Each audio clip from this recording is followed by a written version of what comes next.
intro? Well, you fucking better, because I paid actual money for it. Like, real dollars. Yeah, breaking boundaries over here. I commissioned a fan of the show named Benjamin to make it for me, and isn't it just stellar? But clearly I can't just have a video celebrating my new intro. I wish. So in order to put something with it, I will be reviewing a game I know very well from my childhood. Fairly OddParents, Showdown. Yep, obviously I can take a break from licensed games, but I just keep going back. What can I say? They're a lot easier for me to talk about because I have the memories of playing them as a kid and the regrets of playing them as an adult. But let's talk about this game. Showdown was actually the second Fairly OddParents game I owned. The first one was Enter the Cleft, which was also the first game that was given to me on that fateful Christmas morning all those years ago when I got my Game Boy. Gotta hand it to Nintendo, it's been over a decade and it still works. It lasted longer than my DS Lite did. But I'm getting off track. You may not have known this, but when I was a kid, I loved Fairly OddParents. I watched it every day after school, and I thought it was great. I stopped watching years ago, but the show's still running today, and to be honest, it's total trash now. I think it all started going downhill when Cosmo got pregnant, and yes, I know how weird that sentence is. Now there's terrible live-action movies, and for some reason, they felt the need to include a fairy dog. I really think it's time the show ended.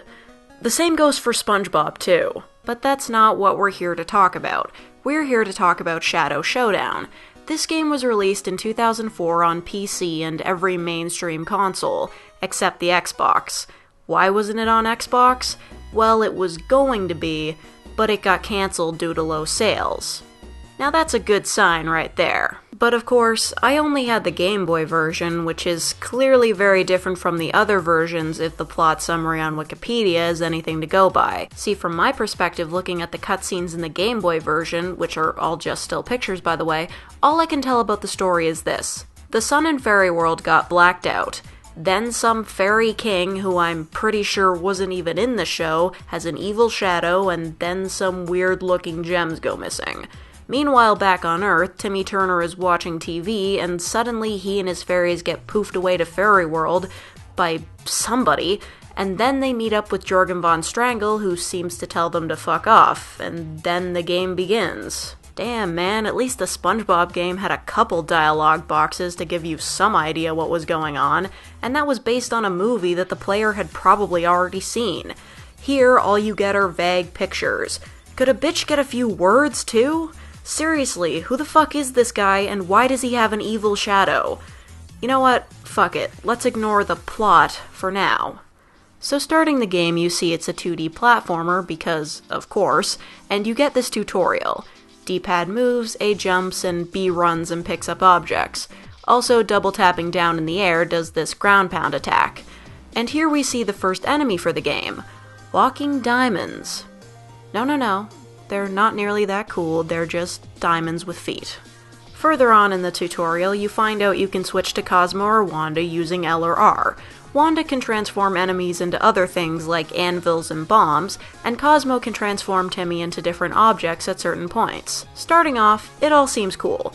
Basic, but cool.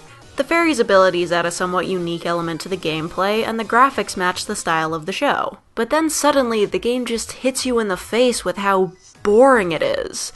You're just going along fighting diamonds, sentient piles of goop, and anti-fairies, when you realize, wow, there is no point to this at all. See, in the game there are stars to collect, and you may be wondering, what do those stars do? Do they give you special abilities, extra points, or a bonus? I'll explain. Your health is represented by 4-leaf clovers on the upper left of the screen. You can gain more clovers by finding horseshoes.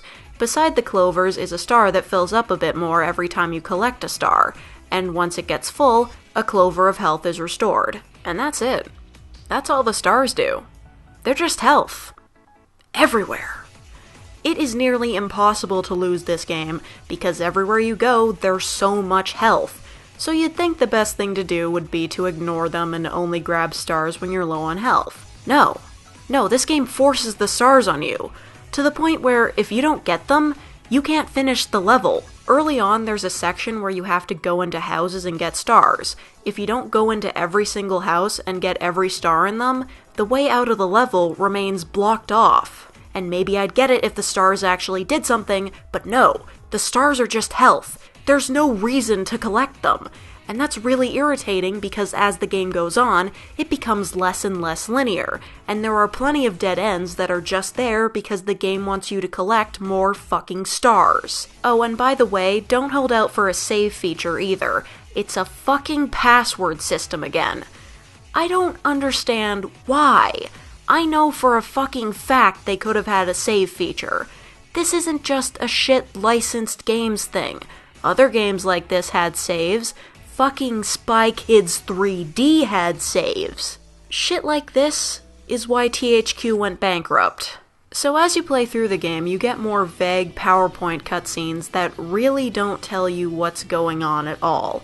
All you see are people looking at a TV show that goes static, and then suddenly Timmy is in that show with no explanation of how or why he's there. And you even end up on Yugopatamia for reasons I cannot fathom. Why did we go to Yugopatamia? Is it just here because it was a part of the show? I don't get it. Why are the Yugopotamians attacking Timmy? I thought they liked him after he saved their whole planet from these things that are still around for some reason. Actually, this whole game is a mess canonically. Question, how the fuck are the anti-fairies here? I know I haven't watched the show in a while, but I'm pretty sure those guys were trapped somewhere. And there are only 3 of them, including anti-fairy Elvis impersonator, which is confusing enough on its own. Anyway, this game is rather short, so you'd think it'd be easy to speedrun, but aside from the stupid level ending requirements slowing you down, there's also the stiffness of the controls. Jumping onto platforms is way more difficult than it should be, especially since Timmy's jumping distance is pathetic. And then there are parts of the game where you have to turn into different things, like a construction worker that I cannot for the life of me figure out how to control. Why are you... Just go to the fucking... Timmy, I swear to God I will fucking shank you. Just do it, motherfucker. No! You piece of shit! You fucking son of a... I'll kill you! Ah! Fuck! Do it. Timmy, I swear to fucking Christ. Timmy, what the fuck is your problem? Oh my God, fucking finally! Holy shit. I am the angriest person in Canada right now, pretty sure. Also, fuck the bland-ass music in this game, and screw it, you're never gonna play it, here's how it ends. You fight a shit boss battle, save this king guy, and get some giant diamond. And you'd be forgiven for thinking the game is over, because, goddamn, that was the longest boss fight, and that should be the end of it all. But no. I don't know why, the slideshow cutscene just says Jewel of Denial, and then it uses some stills from the show where the fairies look like flying zombies. And then, the game just keeps fucking going. Only it's time now, and they still want you to collect fucking stars, cause you need them, for reasons. Oh, and here's a fun glitch I found. How the fuck did that hit me? I'm stuck. I'm stuck. No. Are you fucking... I'm stuck! Kill me. Kill me. I can't get out of here. I can't move. There were names in the credits for testing and QA. I am now convinced they made those people up. And you know what? In the main menu of this game, there's an option to view the credits. Seems like a good idea, because I'm fairly certain most people wouldn't finish the game to see them. Just, this game, it's so bad. It's so fucking bad. Fuck this. Okay, fuck it. This game sucks. A lot. So maybe it's time to move on to better things. Something that can lift my spirits and make me feel like I should still be playing video games. I have to stay determined. I know what I have to review next.